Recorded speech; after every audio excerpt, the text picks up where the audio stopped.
Hi everyone, ya sabes que Carlos irte to another episode of Dimitra's Dishes. Today I'm going to teach you how to make black and white cake slices. These are perfect for a special dinner party, get together, maybe if you're calling someone over for coffee or tea. These are going to impress, and they're so delicious too. They look beautiful, they taste decadent and delicious. Moist layers of chocolate cake that are going to be filled with chocolate ganache and pastry cream, which is like a vanilla custard. And the cream, the buttercream, is to die for. It's a German type buttercream that's made with pastry cream. It makes it taste just like a French buttercream. And French buttercream is made with raw egg, and a lot of people don't like that. So that's why this version is so much better, so easy to make. Most of the parts can be made well ahead of time. Then you can assemble it and you can freeze this for like 2 months. So it's a great cake to make, to have on hand for those special occasions. Let's get started. So we're gonna begin by making the chocolate cake. Okay, so we're gonna start with the wet ingredients. And in here I have 3 ounces of semi-sweet chocolate. You can use dark if you want. To that, you can add 1.5 cups of already prepared coffee if you have it left over. Just heat it up so that way you can melt the chocolate. But since I don't have leftover coffee because I drink Greek coffee in the morning, I'll add a heaping teaspoon of instant coffee and then 1.5 cups of water. Mix it all up, and this is going to melt the chocolate, and just set it aside so it can cool a little bit while you prepare the rest of the ingredients. Now for the dry ingredients, I have 2.5 cups of all-purpose flour, 1.5 cups of cocoa powder, and then to that I'm going to add 1 teaspoon of baking powder and a teaspoon of salt. And then just whisk that all up. For the remaining wet ingredients, I have 3 cups of granulated sugar. I'm going to add 3/4 of a cup of vegetable oil. This is a light olive oil. 3 eggs that are at room temperature. 2 teaspoons of pure vanilla extract. And then just go ahead and mix that all up. Next, we're going to add 1 cup of plain yogurt. 2 teaspoons of baking soda. This is what makes the cake really soft. 1/2 cup of milk. Just mix that all up. Add the chocolate and coffee mixture. And now just add the dry ingredients a little bit at a time until it's all combined.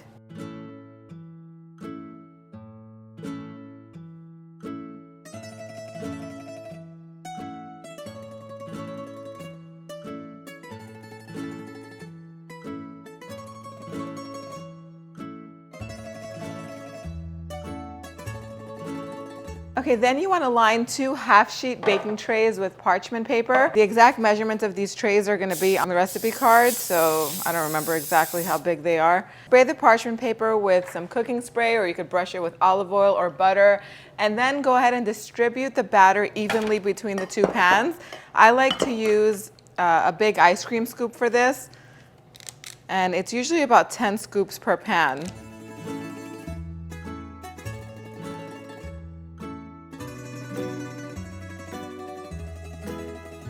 And then go ahead and spread the batter out evenly. It looks like a thin layer, but it's gonna rise. So don't worry, it's gonna be the perfect thickness. So you wanna make sure that your oven is preheated to 350 degrees Fahrenheit. Bake these on the center rack. They probably won't both fit on the center rack, so get them as close to the center as possible. The top cake will probably bake much faster than the one that's on the bottom. It takes between 22 to 25 minutes. Keep an eye on them. Once a toothpick that is inserted into the center comes out clean or with a few moist crumbs attached, and the cakes are ready. Run a knife around them and let them cool completely. Then you can transfer them onto plastic wrap. Remove the parchment paper from the back of the cakes, wrap them in 2 or 3 layers of plastic wrap, put them on a baking tray so that way they have some support with a piece of parchment in between the 2 cakes. And you can freeze these for 2 to 3 months. So you can make this portion 2 to 3 months ahead of time if you're such a great planner. So I like to make these on days that I don't have that many things to do, and then I have chocolate cakes on hand ready to be decorated. So now it's time to make the pastry cream, and the pastry cream can be made 2-3 days ahead of time and refrigerated, and I recommend that you make it at least 1 day ahead of time. So in a saucepan, go ahead and add 4 cups of whole milk with you're going to need 1.5 cups of sugar total. Put 1 cup in the saucepan with the milk. That's going to keep the milk from burning,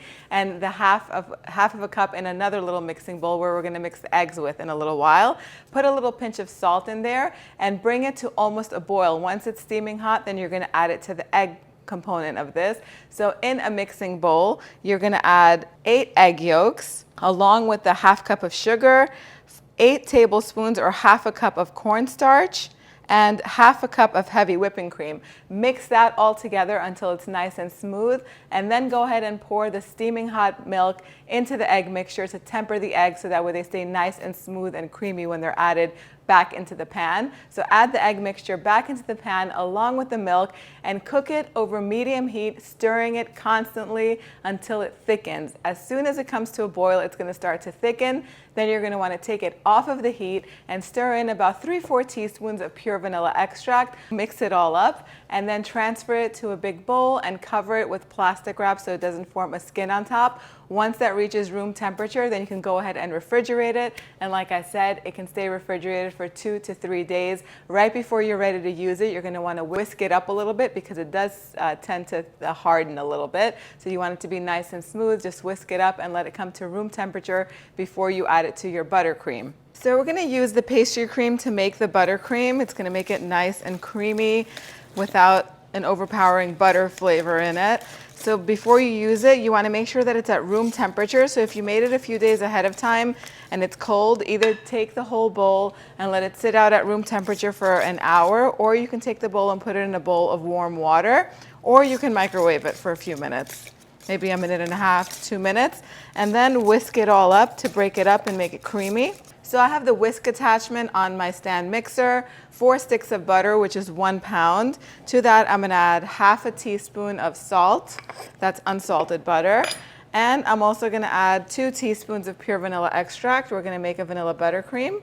I'm gonna break the butter up first. Next, I'm gonna add 1 cup of confectioner's sugar and mix that up until it's nice and fluffy. Scrape down the sides of the bowl so everything mixes evenly. And then we're gonna add the pastry cream a little bit at a time. You want to make sure that it incorporates and it's nice and smooth. We're not adding all of it. I'm only going to add half of this, which is about 3 scoops, or about almost 2 cups, 2.5 cups. And that's it. The buttercream is ready. Okay, so for the syrup, we're going to need a cup of water, a cup of granulated sugar, a heaping teaspoon of instant coffee. I'm actually going to put 2. You can leave the coffee out and make it a plain vanilla syrup if you like. Stir it all together and bring it to a boil. Once the sugar dissolves, remove it from the heat, add a teaspoon of pure vanilla extract, and let it cool completely. Okay, for the chocolate ganache, you're going to need 6 ounces of semi-sweet chocolate, 3/4 of a cup of heavy whipping cream that's steaming hot, and half to 1 teaspoon of pure vanilla extract. Whisk it all together until the chocolate is melted, shiny, and smooth.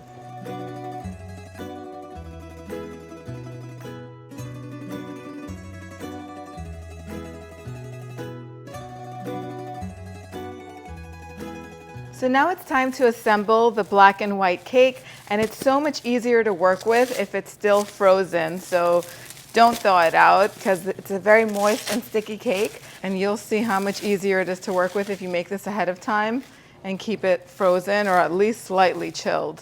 Okay, so you want to cut the cake into 2 equal pieces. And instead of using a cake decorating turning table, I'm just going to use the back of a baking pan and a piece of parchment paper to help me along. And I'm going to take 1 piece of cake at a time and put it flat down onto the paper. Brush it generously with the coffee syrup. If you're using vanilla syrup, that will work too. This really does make a difference, and it's a bakery secret. If you've gotten a cake from a bakery and it's much moister than how it turns out at home, this is the secret. They always put syrup onto the cake layers. Then I've put the vanilla buttercream into a big pastry bag that's fitted with a large tip attachment. This is an open star tip. And I'm just going to pipe a border of the vanilla frosting all around the cake. If any parts of the cake are not even, then all you have to do in the lower parts, you could just put more frosting. So that way when you put the top portion on, it'll be even. Then I'm going to put the chocolate ganache, just a thin layer on top. This is going to give it a nice fudgy texture. You can make the ganache ahead of time and keep it refrigerated and then just thaw it out a little bit or pop it in the microwave to thin it out a little bit, and it'll be much thicker than this and a little bit more easier to stay in place. And now at this point you can pipe more of the buttercream on top, but I like to add a layer of vanilla pastry cream in the center because it just gives it a European taste to the cake and it lightens it up. You can put some fresh strawberries in here. You can put raspberries or whatever your favorite berries are.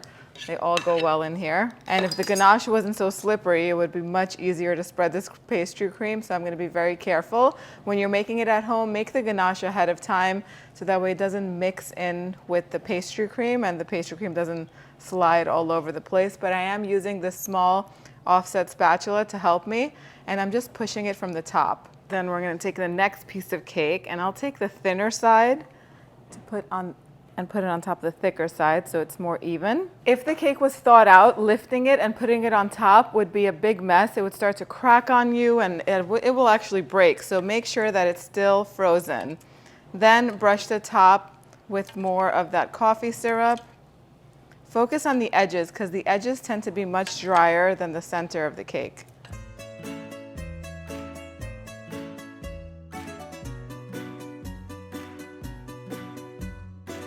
Now you can use the pastry bag to do this and just pipe a border all around the cake to kind of hide the sides and ice the sides. That's much easier. Or you could use a larger offset spatula to do it.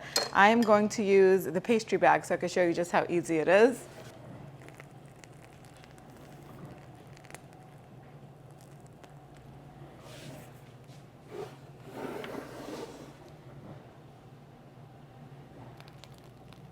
Then you can just smooth it out with the offset spatula or with the back of a knife.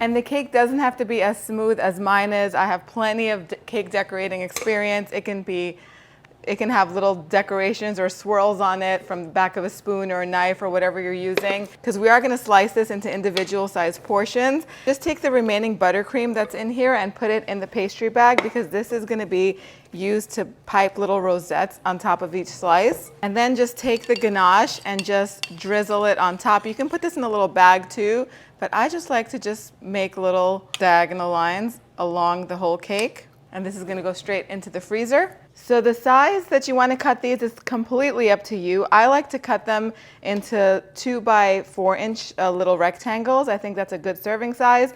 But if you have more guests and you want to serve more pieces and you want them to be smaller, you can cut them even smaller than that, like in half. So the short side is 8 inches. I cut it into 4 inches and I just mark everything. And the slices then on the long side are 2 inches apart. But these are very decadent slices, so you could definitely get away with smaller pieces. You want to make sure that you clean the knife each time you slice. So keep a damp paper towel nearby.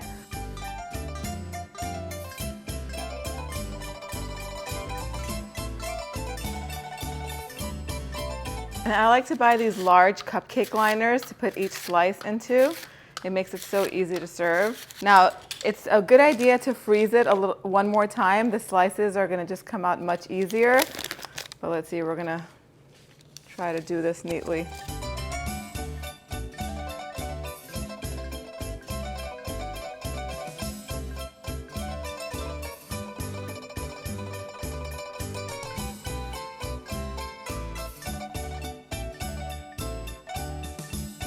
Now they're beautiful as is, but I do like to pipe a little rosette on the back end of each one. And I like to just put a strawberry on top.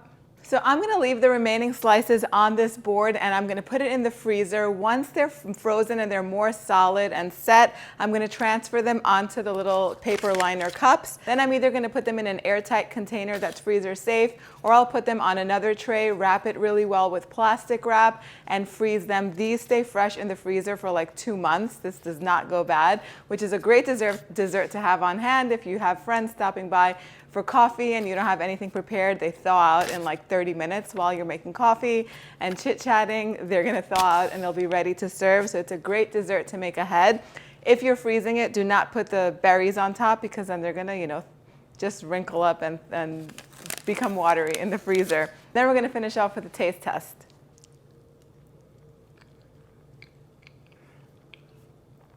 Oh my God, the whole thing melts in your mouth. The cake is so moist and delicious. The pastry cream in the middle lightens it up. The buttercream is silky and smooth and light and not overly buttery tasting and sugary tasting like American buttercreams tend to be.